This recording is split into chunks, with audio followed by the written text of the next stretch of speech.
இந்த வீடியோல வர த்ரிஷாவோட சாரிய எப்படி எல்லோ கலர்ல இருந்து வேற கலர் சேஞ்ச் பண்றதுன்றத இந்த வீடியோல பார்க்கலாம். த்ரிஷாவோட சாரிய குயிக் செலக்ஷன் டூலை வச்சு செலக்ட் பண்ணிக்கலாம்.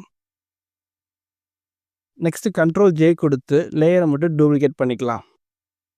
டூப்ளிகேட் பண்ண லேயரை செலக்ட் பண்ணிட்டு அட்ஜஸ்ட்மெண்ட் லேயர்ஸில் லெவல்ஸ் அதை கிளிப்பிங் மாஸ்க் பண்ணிவிட்டு கொஞ்சம் சாரியை லைட்டன் பண்ணிக்கலாம். நெக்ஸ்ட்டு சேம் லேயர்ஸில் ஹியூஜ் அண்ட் சேச்சுரேஷன் கொடுத்துடலாம். கிளிப்பிங் மாஸ்க் கொடுத்துட்டு சேச்சுரேஷன்ஸை கொஞ்சம் கூட்டிட்டு ஹியூஜை நமக்கு வேணுன்ற கலரில் செட் பண்ணோம் அப்படின்னா த்ரிஷாவோட எல்லோ சாரி வேறு கலர் சாரியாக சேஞ்ச் ஆயிரும். இது மாதிரி மோர் இன்ட்ரெஸ்டிங் வீடியோஸ் வேணும் அப்படின்னா நம்ம பேஜை மறக்காமல் ஃபாலோ பண்ணிவிட்டு நெக்ஸ்ட்டு உங்களுக்கு என்ன வீடியோ வேணுன்றதை கமெண்ட்ஸில் சொல்லுங்கள்.